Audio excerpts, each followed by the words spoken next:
producing an English edition of the Tribune. What do you think we mean? Are we mad? Please don't do it. These are some of the things which have driven some people against the wall to go and take guns. You are not honest. We are not honest. We don't mean that. We should think about it. If you don't want to present some of these journals of information in the language which I can read, then you don't want me in the country. Then you don't want me. When I say it, I mean it. I'm crying. I'm crying. I think it's very wrong that we should continue with this thing in this country. People, when you do it and you ignore this question of language for the two English language divisions, what do you think you are making them to feel? What do you think? People that will not tell you honestly, then you regard them as inferior. Why should you not present the information to them in a way that they can understand? When the elections are to take place, we take the trouble to produce materials in languages which will be understood. We send things to the various people so that they can support us. That is the same thing. Why is it that we have to beg for a journal containing the good work of the government? We should beg that it should be also in English. Why should we beg? It's not even in the interest of the government that this type of policy should go on. It is wrong. When we unified, the Tribune was produced in English and French. What is there? What's the difference? What is the trouble in our country? English Cameroun and French Cameroun. The only difference is the language. The only difference in language is French and English. But somebody came later on and took a gun, his revolver, and shot at the English, killed the English. That was what I call a mortal shot. A shot against the unification of this country. The unification of this country is made of there were two languages, and somebody will come and say, no, because of money, let us kill the English. That was the beginning of trouble. And that is what we're sowing a seed which was germinating to cause the trouble we're having today. It's wrong. It's wrong of us to have done that type of thing. And we swallow it and we think it's not nonsense. I mean business. I mean it, and I fought for the unification of this country. It was wrong. English and French get together. Then you come and cut and reduce it, you move English. What were you doing? Just kicking against the very foundation of this country. And that is what is called political struggle. Now we've got a point where we are to mend. Shall we mend or mar? As Fonlong would say. We are in the position. We are in the position to ask ourselves. Shall we make or mar? Shall we fix or spoil? It is in this is all of us here. We're in a position. We are in a position to make. We are in a position to correct errors of the past. Now we have made errors which have nearly destroyed our country. I'm saying that. Victor Mukete is saying that. You can quote me. All of you, those of you who have not read my book, get copies and read and understand what I mean. We have almost destroyed our country, but fortunately, we have taken this decision to create these regions. Please, let us make the mistake. Let us not make the mistake of making serious errors in the creation of regions. The regions should be properly created as units to enable each region to function. If I don't want to, they should be ready. These regions should be able to run the radio services, the educational services, the health services, and so on. They should be able to do that.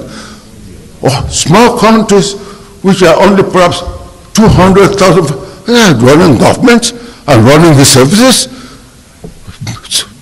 Many companies, very tiny companies. All our regions are big and rewarded with resources. The records show there that our regions are, all of them have enormous resources. We don't think only of the southwest region of petroleum. Regions, all regions of this country are endowed enormously. Their records, perhaps they are confidential, but I'm saying it with confidence that all regions of Cameroon are enormously endowed. If you can only develop these places, and in fact, we talk of agricultural development, what have we done? Where is the Green Revolution? Germany had not only Cameroon as a colony, Morocco was under Germany, Tanganyika, and Southwest Africa. These were all German territories.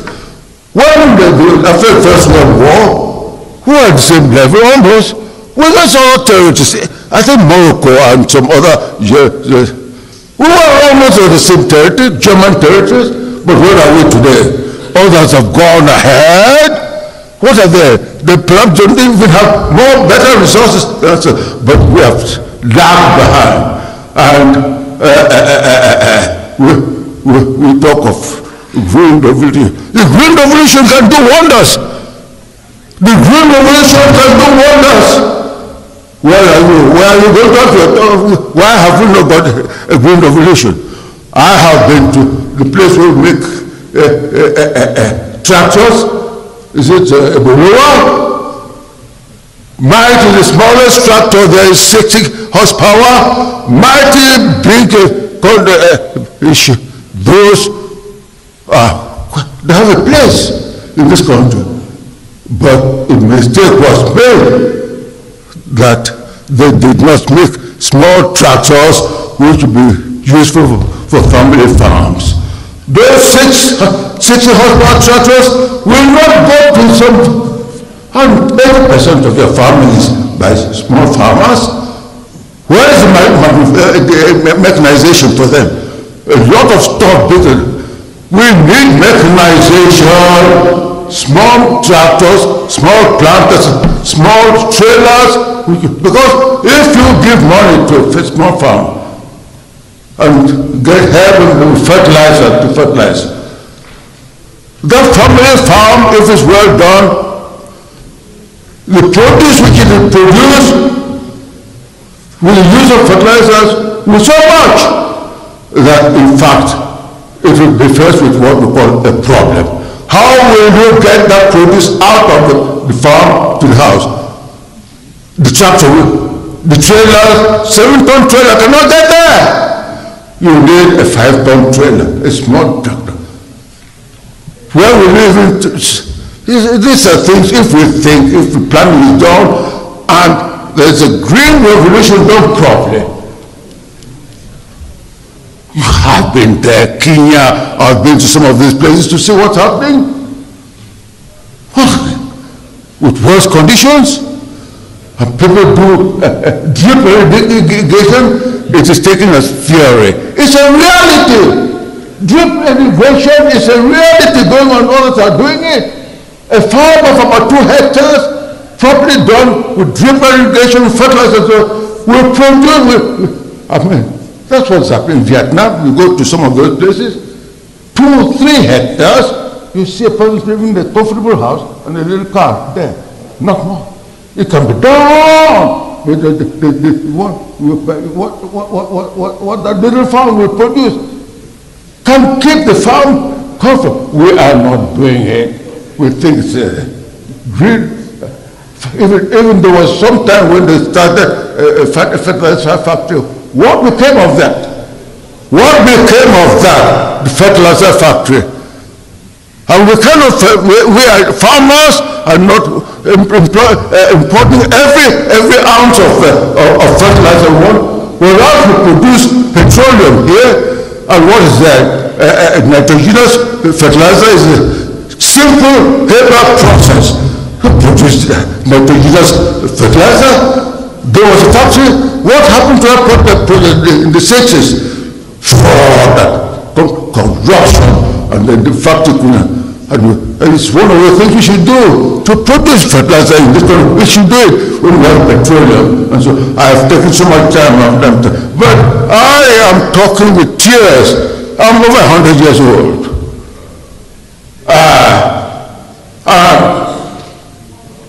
What about saying this on the floor of this house before I leave this country, this world? We are gifted, our country. We are wonderfully gifted. We have to be careful. Let us have honesty, integrity, and in this what is impeccable dispensation of justice, impeccable dispensation of justice. You want that in this country, and you can get it. I thank you for listening to me, but I feel this country grow. But let us correct.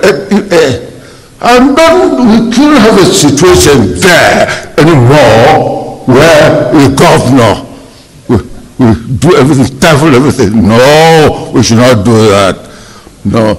Create this company, these regional councils, let them have their own leaders, but of course the president can have somebody there as a liaison officer. They had one like that in the days of Ahija and so on, but certainly not a governor to suppress the things as it will be going nowhere, I'm telling you, and it will be a tragedy. Please take copies of my book and you can understand what I'm driving at. We should make no mistake. We have been given the platform of regions. Those regions should be meaningful. Just that the units will make up Switzerland, units will make up Germany, units will make up United States of America, we don't call it whatever. But the people of each region given a chance to sit down to take the decision on where they could send their roads, where farmers to market roads, and so forth. The big roads will be taken care of by the Senat, by the government here, but small roads, these are things which should be taken up by the regions. And let's get people going to the villages. It's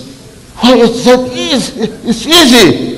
And in fact, I want to say that one of the difficulties we've had in this country is that when they repair roads, you repair a road today, next year, with the first 2 rains, the road is broken up. Why? Just because the contract did not include compaction. It will cost a little more money, but the contract should compaction. Even in the United States, not every road is hard to have roads, but there are better earth roads. Why should the earth roads in America be good and the earth roads in Cameroun not be good? It's because over there they compact. Well, I know, you must know what I mean. Earth, the soil, it's a wonderful thing. You know that.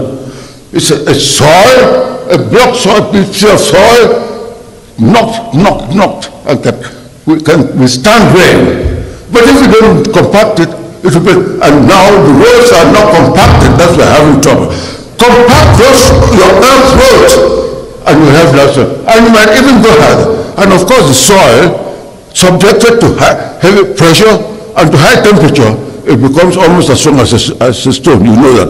The hills, houses, brick houses which are like 400 or 500 years old. Compact, tell the ministers, and you, when you form your councils, road councils, please, your roads should be compacted and they will serve your people for years and years. Thank you very much.